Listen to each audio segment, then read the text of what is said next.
How dare you try and sit here and tell me? You wouldn't believe the amount of agents that I have almost had full-blown arguments with. There's a million agents out there that are doing way better than you. And the truth is that if you turn up every single day and just give it your best, you can't fail.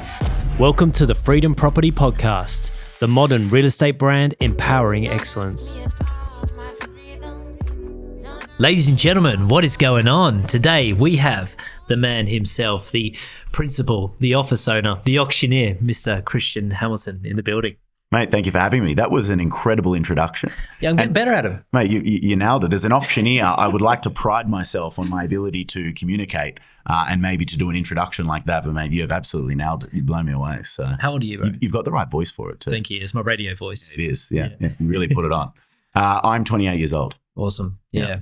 So it's a big position you're in for a 28-year-old. Like leading a team, motivating agents of all different ages and calibers. It's a big position. Yeah, I think so. But it doesn't really feel that way to me. To me, it feels like a pretty natural progression. Awesome. I started real estate at the age of 19, and I'll be 29 in October. So, sort of approaching 10 years. You're a veteran. Yeah, well, to a certain extent, not compared to some. Yeah. But, in that time, I've spent a lot of time working alongside real estate agents and sort of supporting them and leading them. Yeah. And I know that we're going to get into this in a moment, but that's really your main focus and role as an auctioneer. And so transitioning now into owning a business and as you said, leading and supporting salespeople, it's been a pretty natural progression. Just look at that progression. Yeah, it hasn't really felt like too much of a change in role. Yeah, I want to know this journey. So how did it start? So I started in 2015. I started as a sales associate, or I wasn't even doing sales associate roles. I was actually just pushing papers through a printer. Yep. But I was working alongside an agent by the name of Scott Rumble, who worked at Harcourts Solutions at the time. And I started working alongside him, and just sort of developed my skill set and honed my craft from there. So you became an agent? I was 19 years of age. I had no prior real estate experience. I'd just come back from a year of backpacking through Europe. Nice. I was broke. I was in debt to my parents. I needed money. I needed a job.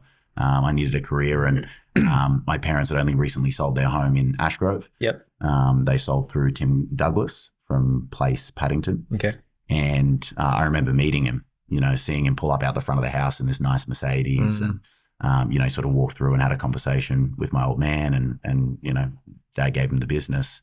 And I thought, gee, he's got a nice car. He's wearing a nice suit. Yep. It was a pretty cruisy job by the looks of it. He just walked through, looked at my house, spoke with my dad. Next thing you know, he's selling it. Yeah. And he's getting paid, $20,000, $30,000, whatever the number was going to be. And I thought, why don't I have a crack? So I called Tim and asked for a job, and he couldn't put me on right at that time.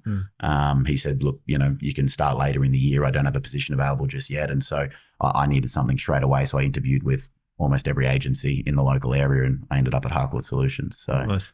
The plan was to become a real estate agent, Yep. in my own right. And sort of the idea was that I was going to spend time working alongside Scott, who was one of the senior agents in the office, and doing, I guess, what you would call a cadetship, an apprenticeship, sort of like my university degree of real estate, for sort of 2 or 3 years before then progressing into being a solo agent. But, things happened, things changed, and I didn't end up going down that path. So I never became a fully fledged, selling agent on my own. I had a lot of roles and responsibilities at the end within Scott's team. So I was certainly going out and doing listing presentations and signing up properties and, running the whole buyer side of things. Not often, that was predominantly his role, but there were opportunities for me to do that, to develop. But then naturally I ended up, changing course and becoming an auctioneer. So that was calling you, that auctioneer? Not really. It was actually, so Martin Millard, who was the business owner at the time and was a great mentor of mine early on, he, was constantly challenging me and telling me to go push myself. And, he said, you got to get outside of your comfort zone if you want to continue to develop. And I understood that and I was completely on board. And I wanted to develop my public speaking skills, my ability to present, thinking, of course, about, presenting in the living room to homeowners. It would be great, to obviously develop that skill set even further. I always felt I was pretty good at it. I always enjoyed, back at school, getting up and doing the presentations in English class. That's always where I got my highest marks. But I wanted to develop that skill even further. And so I looked into Toastmasters. And that's where I was told to go to Toastmasters. Never heard of it. Never heard of it? Okay, No. so I've never done it, so I didn't end up going. But from my understanding, it's a bunch of people that come together and sort of one by one. I don't know if it's, you all take turns within the one session, or if it's each week some person has to get up and they have to present to the rest of the audience. Okay. And they get feedback and they critique them and you work on, certain aspects of your presentation. Cool. But I remember looking it up. And I was looking at the photos online and, sort of reading through their website, and it seemed like a whole bunch of old people. And so it didn't really excite me. And I thought, I'm young, I'm 19, 20 years old. Like, I want to go out, I want to have fun, I want to meet people. And so I want to be more around people my age. So I decided to not do Toastmasters. And there was a gentleman within the Harcourts network at the time that was working for Harcourts Corporate as the Chief Auctioneer, a gentleman by the name of Mitch Piraboon, who's now my business partner at Row Wilston. He was the Chief Auctioneer at the time. He's a year older than me. So he was this young, dynamic guy that was coming into the office, sort of once every few weeks doing training sessions and, talking to us about all things real estate. And he was obviously there on the weekends calling auctions. And I thought, gee, that's pretty cool. Yeah. He's pretty young. Yeah. He's got, all the skills that I'm sort of wanting to develop. Good job. Why wouldn't I just hit him up and learn to be an auctioneer? Yeah. So I reached out to Mitch and I said, mate, I want you to teach me to call auctions. He said, cool, just promise me you won't steal any of my clients. And I said, done. And he goes, all right, I'll teach you. Nice. And that was it. So good. So good. Yeah, it's a skill being an auctioneer. It's not for everybody. But I think, getting your auctioneer's license, getting the ticket, calling a few auctions, I think it would be great for every agent to just try, because I think it would make them better agents. Like when I'm at an open home and there's a lot of people there, like I try to be a bit of an auctioneer, make sure you check out the downstairs walk-in robe there. It's massive, like make sure you check this out the back and, like, the sellers, this is where they're at right now, and you try and speak to the whole room rather than the one buyer, because you know what it's like at an open home when there's really busy. So, those presenting skills and, that public speaking piece. It's funny that you say that. I actually just did an open home on Saturday. It's probably the first open home I've done in, 8 years. Yeah. And I went into full auctioneer mode. I'm standing out front. Obviously, I was there just supporting an agent. So I was the person taking names and numbers out the front. I just went full auction mode. I started presenting and started talking about the market and what's going on in the property. And I was sort of like, this is interesting. But the buyers seemed to love it. And what I found interesting was very different to calling an auction. They were far more sort of open, having conversations with you, because you're not the auctioneer, you're not this big scary person. You're sort of the agent supporting them in regards to the property. Every single person remembered my name. They were all coming out, oh, thanks, Christian. That was great. Really appreciate it. I thought that was really cool. It is, because you're having the same conversation as an agent over and over and over and over again. Like, people want to know the price. The first thing you probably all want to know is the price on this one. What I've got here on the table is some comparable sales. And, so you just, hopefully you gave Maddie your details at the door. She's obviously sent you a content pack. Inside that content pack, you can receive this. Do you call auctions? No, I don't. I've called a few, but it just adds an extra level of pressure to my life that I don't potentially need at the moment. And what I do with my auctioneer, Rob, we've got this thing going now where I sort of act like an auctioneer in the room a little bit. Yep. So, like, he's the auctioneer, he's running the show. I let him be the agent, be the auctioneer, but I'm there supporting him, like, as like a backup, like hype man, like I go on here for you, Rob, it's well, it makes it a dynamic auction. It makes it more fun. You're bringing more energy as well, and you can sort of bounce off of one another. And Mitch and I have that now with our auctions. That's it. Which I love. As when you're the chief auctioneer of a company and you're calling over 100 auctions a month, you're just running. And you're going from office to office. You often calling sort of 2-3 in-room auction events every single day. Seriously. And so you don't really have that support person in every office. Now, obviously, with our office in Wilston, whether Mitch is calling the auctions or I'm calling the auctions, the other person is on the floor doing exactly what you just spoke about. Yeah, it creates the vibe. It creates energy for the buyers in the room as well, and I think they enjoy it. It's like, I've been to these auctions before, and there's like agents in front of me, It's just like, oh, cringy, don't do that. But like, like having a bit of fun and being like, oh, yeah, good deal at that. Yeah. Like I say that, it's like sometimes if someone like cracked like a starting offer, like that's just horrific, and you're like, oh my God. Well, you're buying the house too, like I'll crack jokes like that. You and I we never did any auctions together, but I'm sure that you're much like me. I think, you try and bring an element of humor to it because you want to make people feel confident and comfortable. Yeah. And comfortable being super important, particularly in the auction realm. I think a lot of people, as you can imagine, when they're about to, part with $1 million, $2 million, $3 million. They're so nervous, aren't they? They're super nervous coming into an auction, and sometimes it's their first auction experience. And so, the more comfortable you can make them feel, the easier it is for everyone. Yeah, I've bid on auctions before as a buyer, and I've never secured one at an auction. I've always been outbidded. But yeah, definitely, I've felt those feelings as a buyer, and I've been a seller at an auction as well, and felt those feelings as well. So I've tried to put myself in every position that can be. So which one understand the psychology. Buyer. Buyer? Yeah. Okay. I was all good with the seller. Yeah. Yeah, I knew where we were at. I knew what was going to happen, and I was confident. So, but as a seller, I was really happy I went with the auction route because I don't look back on that property thinking, could I got more money? But if you sell it week one after your first open home with a multiple offer situation, you always think like, did I just sell that too short? At least with an auction, you can be like, I gave it 3.5 weeks in the market. There was 4 bidders on the night. They all had a good crack at it. Everybody. That's had a chance to come through it, see it, and own it. That's it. So let me just ask you this quickly, not to divert the conversation, but with someone who works with buyers every single day, why were you so nervous about bidding at auction? I think because I really wanted the property, and the fear of unknown. It's like, but as a real estate agent, there is a limit, and I'm not going to be stupid, because some people do get caught up in the auction arena. Like I went to this auction a little while back in Mooloolaba, and the agent, like, he told me before the auction that I could probably pick this up around the early millions. So he said to me, "You're probably like early millions, brother," and I was just playing the game. And I was just like, all right, no worries. And I was just like, to be honest, I'm just going to let this play out. It was before the market started going crazy, but it was right before the market started going crazy. Yeah. And this was like in Parkin Road at Mooloolaba. It was like prime time spot. And there's a 2-bed, 2-bathroom. It was just awesome water views. And I was thinking this. So you probably do wish you did extend. Well, yeah.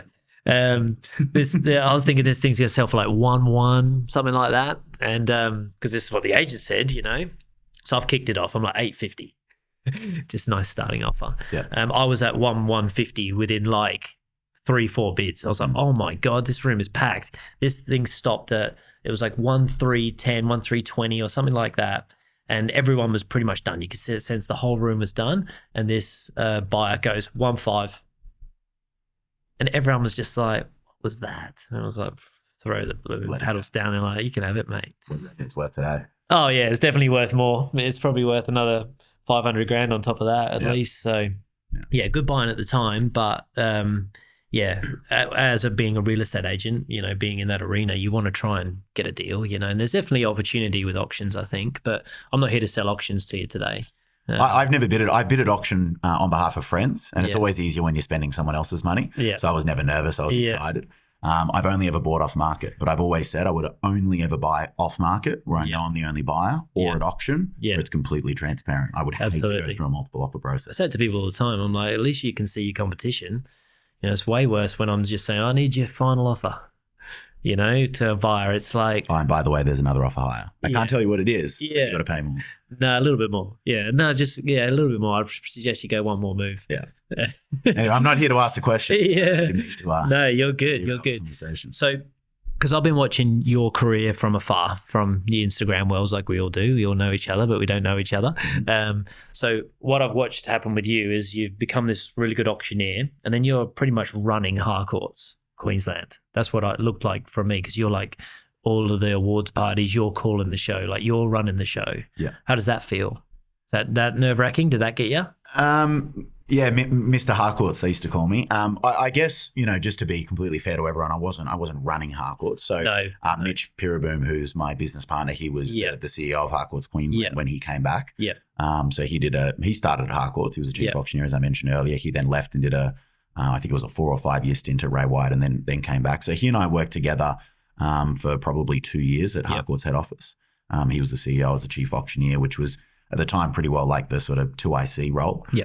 But there were many other CEOs throughout my time that I worked alongside. I think you were more like the sort of vocal one. The face. Yeah. You were like, I've seen you screaming at the awards parties. Yes. Yeah. There was the mic there. Yeah. There was a few of those. I don't know how exactly that landed with the entire network, but usually got pretty positive feedback. But I was probably the face and the voice, particularly of Harcourts Queensland. And with that, sort of came the responsibilities of often emceeing, the conferences every year down at the Gold Coast for the entire network. Hosting a lot of training sessions, a lot of Q&As. So anything that was sort of performance based, whether it be sort of skill set performance or just pure like performance up on stage, was sort of my role or responsibility. And I think that just becomes a natural progression for the auctioneer. So that chief auctioneer role gets to wear a lot of hats because they're often the one that's out there in the network. You develop very strong relationships with each of the business owners and the agents within every team. And so it's pretty natural for you then to be that hype person up on stage, whether it be a conference or at the awards every quarter. But to be that person, you got to be like mega confident. Like you got to be sure. So where does that come from? That's a great question. I think I've always had a little bit of that within me. As even just as a child, I sort of love getting up there and performing, whether it be for parents and friends or whether it be at school or them being in your professional career. That was something that came fairly natural to me. But I do believe that confidence comes from competence. So, the more competent you are in a particular space, the more confident you are. And then the more confident you are, usually the better the work that you end up doing. And then the better the work is, the more you actually enjoy it. And then it becomes this fulfilling cycle. This sort of ecosystem where it just keeps feeding itself. You become more and more competent because you're enjoying it more and more. Definitely. And the more competent you become, the more confident you are in that space. And so, for anyone that is listening, I would say that if you're wanting to, develop, in any realm for that matter, and you want to become more confident, particularly in your presentation skills, I would say develop your competence. Set some reps. Yeah, repetition is the mother of all skill. Absolutely. The more that you practice. And one big thing, and I was talking to my associates about this just the other day, there's this great saying, what is it? Practice makes perfect. That's true to a certain extent, I believe, but it's not just practice. You actually have to get feedback. So one of the things that I've always done is I've always sought feedback. I ask people for feedback, but I also go back and watch myself. So it's not uncommon for me to record myself. I will often film myself calling an auction. We all of our auctions, we live stream on Facebook anyway. I go back and watch that twice. That night, straight after the auctions, I go back and watch it twice. And I nitpick everything that I did wrong, which probably no one else would have picked up. But to me, I see it as an error. And I also then hone in on what I did really right or what I quite enjoyed throughout that call. And I start to lean into that and go, how do I make that better, or how do I do more of that? It's awesome. So I'm always critiquing myself. I'm always seeking feedback. And I think you need to get feedback in order to truly improve. And, where I sort of got that from was sport. I like to draw a lot of analogies, to what we do when you think about high performance in sales and in any profession, really. I like to align it to high performing salespeople. And sporting teams after a game or before they go and play their next opponent, they actually spend a lot of the time in the film room watching film, not just out in the gym, putting up shots. I'm big on NBA and basketball. I don't know about you, but so, they don't just get out there and shoot free throws and 3-pointers all day. They actually spend a lot of time in the film room studying. Absolutely. Not just studying their opponent, but studying themselves. Absolutely. Hey, what did we do in that last game? What could we have improved? Mate, you didn't, you need to set the screen over here and, curl off the ball. Did you see that your teammate was wide open over there? You should have made that pass. And it's by actually going back and watching, your previous performance that you can then enhance the future performance. Are you ready to supercharge your real estate game? If so, then you should join our agent growth training program and community.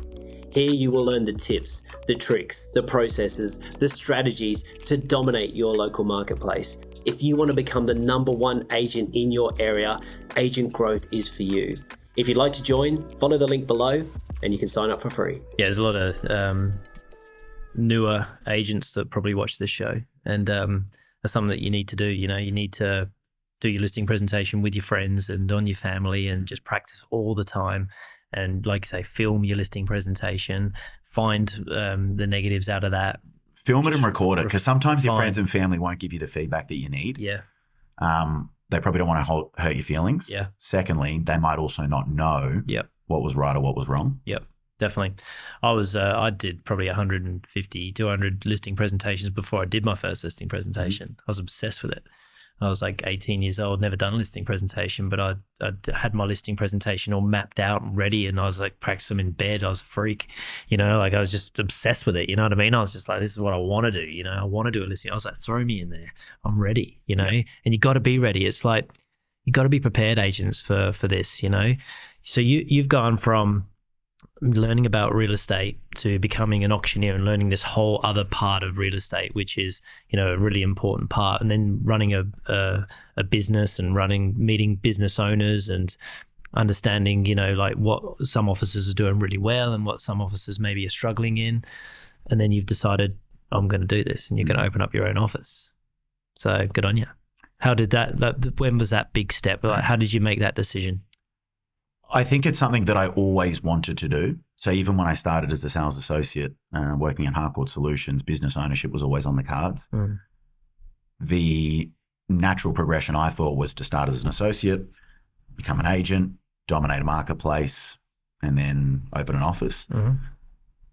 I'm grateful that I ended up going down the path of being an auctioneer because, as you just mentioned, it opened up my eyes to things that I probably would never have seen had I just stayed in the one office. Yeah.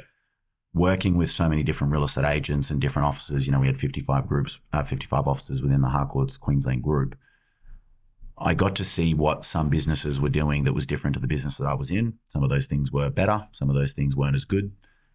You get to learn pretty quickly, what aligns with you and the fact that there's so many different ways in which you can play this real estate game. Yeah. But I really did get the benefit of learning from, some great principals, some great businesses. Definitely. Harcourts Solutions itself is a great business. Harcourts Property Centre with Sam and Aaron, and then obviously Dane Atherton, was there for the entire time that I was in Harcourts Corporate as well. And so, learning off just some phenomenal businesses, just to name a few, was invaluable. Yeah. And I wouldn't have got that experience had I not taken a corporate role and had I not been the auctioneer. Yeah. While you're an auctioneer, and particularly in that chief auctioneer role, while you are a corporate team member, you're also very much a team member of all of the offices within the network. For sure. Because I was spending so much time, working alongside the principals and the agents on a daily basis. All right. So you're running your own ship now. So what have you taken from these other businesses that you thought they're doing that really well? What are these amazing things that you've implemented? I don't think I've implemented all of them as of yet. It's been 3 months as of yesterday. Okay, cool. That Mitch and I officially took over the business. But, step by step, there is a real thing being change fatigue. So we're trying not to just sort of overwhelm our team, because we've taken over an existing business. Middleman has owned Railway Wilston for the last 20 years. Built an incredible business, great reputation within the marketplace. And, with that has come a lot of established agents. So we've been cautious of not trying to implement everything at once. How did that come to fruition? How did that come to play? The takeover, I guess. I'm just trying to think about what I should and shouldn't disclose on the podcast. So I had friends with them, or you had some sort of relationship with them? Or? No. So I obviously I had the ambition of opening an office. It was then something that Mitch and I were talking about. We'd been talking about it for a long time, for years. Even when he was a chief auctioneer at Ray White and I was a chief auctioneer at Harcourts, we always sort of dreamt, imagine what could be. I saw you at pardon me. What was it, Eric? Yeah. And I said, bro, I'm like, well, you and I spoke about it that night. I was like, I remember. You need to open up an office. You're like, I'm going to open up an office. And I'm like, well, you definitely need to open up an office, because that's your position perfectly to open up an office. Yeah, it was just a matter of timing, finding the right opportunity, the right time when I was ready. There's a lot of cool things of being a chief auctioneer, because you're earning really good money, you're having a lot of fun. Yeah. You are the face and the voice of a particular group when you're in in a group chief auctioneer role, and but no responsibility. Yeah. I had no staff. Yeah. No overheads, no nothing. So there was a lot of value in that. Yeah. And, my life has changed significantly. Oh yeah, you got a lot more risk now. A lot more risk, a lot more responsibility. People that depend on you. We got, I think, 40 people in the team now, so it's grown rapidly. And so, with that, your life changes. The way you make decisions changes as well. But I think, sort of going back to your question of, how did it come about? Mitch and I were entertaining the conversation, and then it started getting pretty serious. We realized that, corporate was probably no longer the place for us to be. And there were reasons around that, and whether you want to get into that today or not, entirely up to you. But there were quite a few reasons to why we no longer wanted to go down that path. And we felt like we would be better suited in being an environment where we could actually have sort of direct contact with the agents on a daily basis. We felt like that's where we could really add the most amount of value, and we felt like being in corporate, we were a little bit too far removed, and we weren't actually bringing the right level of value that we felt agents needed or deserved. There's still a blocker of their office owner or their principal, isn't there? Yeah, that's right. Yeah, we were sort of, there was a middleman. Yeah, is how we put it, and the middleman was the business owner, and if the business owner wasn't on board with what we were suggesting or what their agents wanted, then that wasn't feeding through to them. So there's only ever so much you can do at a corporate level. That's right. Because ultimately they're the business owner; it's their decision. Absolutely. And so we tried to explore the conversation with Harcourts. The unfortunate reality was that it just wasn't really there. From both a opportunity perspective, it was a little bit gridlocked, but also from a corporate perspective, I personally didn't feel like I got the support from Harcourts corporate. It almost felt like they didn't want me to open an office. Well, they probably just didn't want to lose you from that role, to be honest. I think that's probably more what it was. Yeah. Because that's probably a harder shoe to fit than the office owner, I would say. So yeah, what was a bit unfortunate was I think they probably should have just accepted that they were going to lose Mitch and I, and it would have been better for them to lose us into their network and into an office rather than going to Ray White. Yep. So really, what happened was I picked up the phone. I called Jason Andrew, who had tried to recruit me into Ray White corporate a few years prior. For sure. So we did have a little bit of a relationship. Yep. I said, mate, I know Jason really well. Yeah, he's a good dude. Yep. Yeah, love Jason. I said, mate, I want to open an office. I met him for coffee, and the experience from that point on was nothing short of exceptional. Awesome.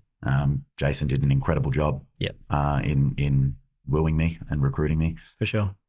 He made me feel really comfortable with the whole transition. Yep. And when the right time presented itself, he then, came up with an opportunity that was, too hard to pass up, being Ray White Wilston. Yeah. I honestly never imagined the opportunity of being able to secure a blue chip Ray White office, within a 4-kilometre city of the CBD. Like that wasn't even in my wildest of dreams. So it's awesome. When that opportunity presented itself, I couldn't say no. Did you have to buy it, or did they do vendor finance, or how did they do it? We bought the business. Yeah. Yep. So we bought the business off of Al. It's a pretty unique situation in the fact that Al has actually stayed on. So good. So he's now a salesperson within our team. He's just like, you can deal with all that now. In the office. I think I'd like to think he's very happy. He would be. Responsibility of leading a team and running an office anymore. He just gets to focus on his sales business, and he is absolutely dominating. Like he's flying. I mean, he's already the number one agent in Wilston Grange, but I know that this next financial year he's going to do even bigger and better things because he's just now got an unrelenting focus on his sales business. And so good. We're super fortunate to have someone of his caliber in the team, but also someone who has got so much experience when it comes to leadership and running an office. And so whenever we need to, we can lean on Al and say, hey, what are your thoughts around this? And what would you have done? How have you handled this in the past? And we try not to do that because we don't want to overwhelm him. That's no longer his domain. He sold the business for a reason, that he doesn't have to deal with that. That's it. But it's just awesome to know that person's there. Absolutely. Absolutely. So you've got a lot of agents, obviously. So you've got agents ranging from starting out 100, 200,000 to what's your biggest writer? Al did $2.5 million in fees for the financial. Yep. So he's our number one performer. Yep. Then you've got Holly and Jesse that are both writing at about $1 million in fees. Awesome. We've got Scott Rumble, who I started my career with as his associate. He's come on board. Cool. He's $1 million writer. He's only been with us for 2 months, so those figures won't be disappointing in Pulse and for the financial year. But this next year, he does $1 million.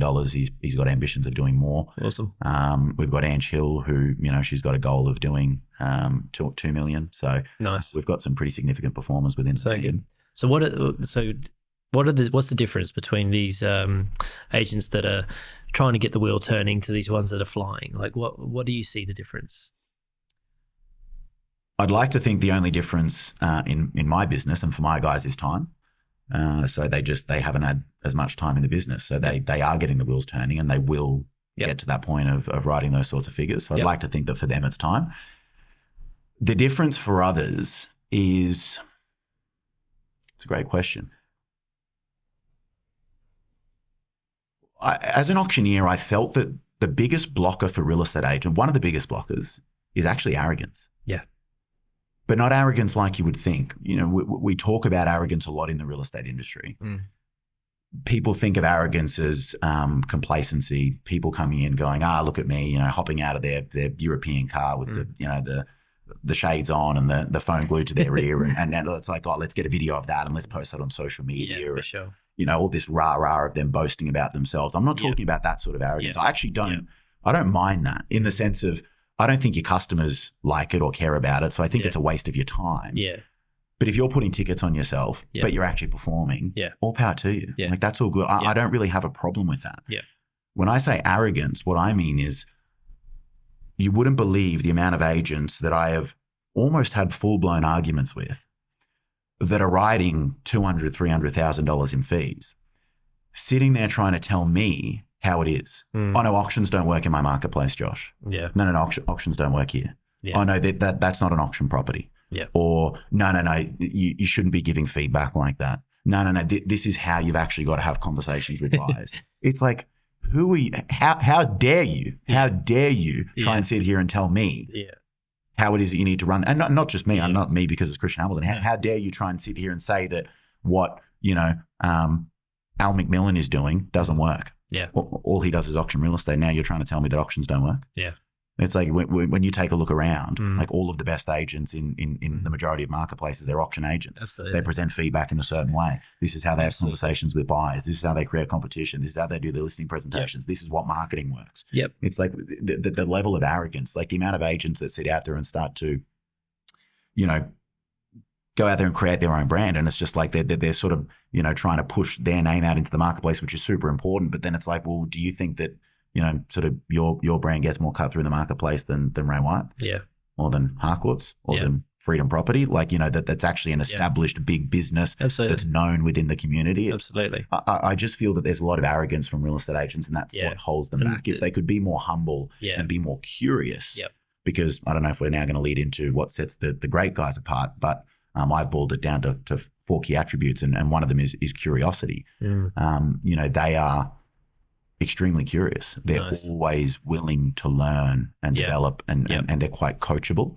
And they're willing to actually change their business if they can see that it's going to have a net positive effect. Yeah. It's not about the money, real estate agents, it's not about, trying to just get another listing, is it? It's like, it's trying to create something bigger. It's trying to create a business that you're proud of, like a business that's not going to cause you stress and drama, and it's got systems and processes, and that just naturally brings you in the right customers rather than the wrong customers. It's having a business that you can pass over to someone and you not have to be there all the time, and it still just runs really nicely.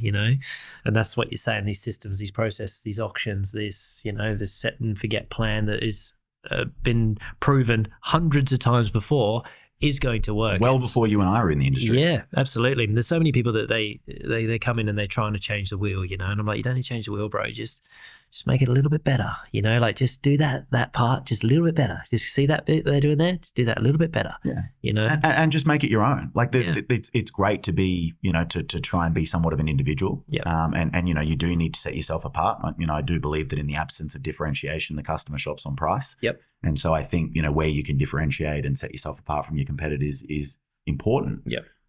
But that doesn't mean coming in and trying to, completely re-engineer this real estate game. Yeah. I don't think that's a requirement. No. And to sit there and say that, certain aspects of the business don't work when clearly they do, because there's a million agents out there that are doing way better than you, and they're performing at a way higher level, and they're probably spending less time in the office and writing 10 times what you're writing in fees. For sure. And they're doing this. For you to sit there and say that doesn't work. Yeah.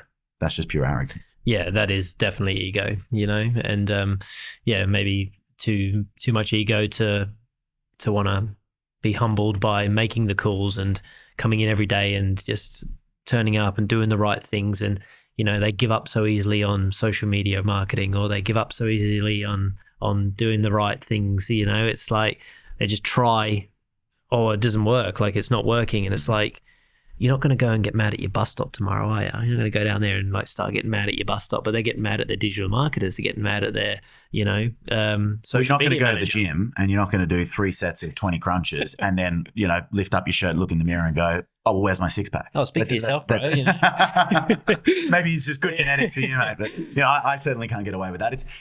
And you wouldn't. Like you don't go to the gym and do a couple of repetitions of one exercise or a couple of exercises, and then just that you're going to be jacked or you're going to be ripped. Yeah. Like it takes time. Turn up every day, and you've got to be consistent. Absolutely. And the truth is that if you turn up every single day and just give it your best, no matter what your best is, it's not always the same as somebody else's. But if you just gave it your all every day, you will succeed. You can't fail. I've seen it too many times. Real estate is not an overly complex industry. You don't have to be that bright. You don't have to be that talented. In fact, some of the best performing agents, they're not the most skilled. No. They actually are not that great when it comes to negotiating, when it comes to their listing presentations and all those things in between. They just want it more. They just turn up with better energy. They want to be there. And they turn up every single day. And they just don't give up. They don't.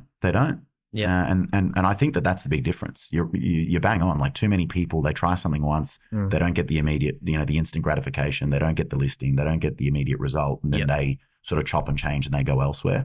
Consistency is super important in this game. I'm glad that you've come in here today and said that, because that's what I really wanted out of this podcast today.